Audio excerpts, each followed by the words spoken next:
Hello and welcome back to HardReset.Info. In this tutorial, I will show you how to hide secure folder on Samsung S25 Plus.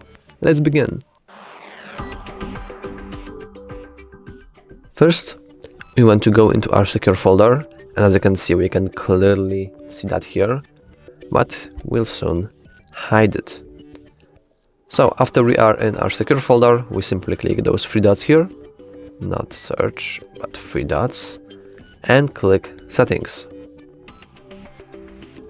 And in here we have the fourth option called add secure folder to app screen. We simply disable it, hide, and as you can see, the secure folder is now gone. If you want to access it once again, you have to manually go through settings, through security and privacy, more security settings, and only here you can find your secure folder. So, if you liked this tutorial, please consider liking and subscribing. Thanks for watching.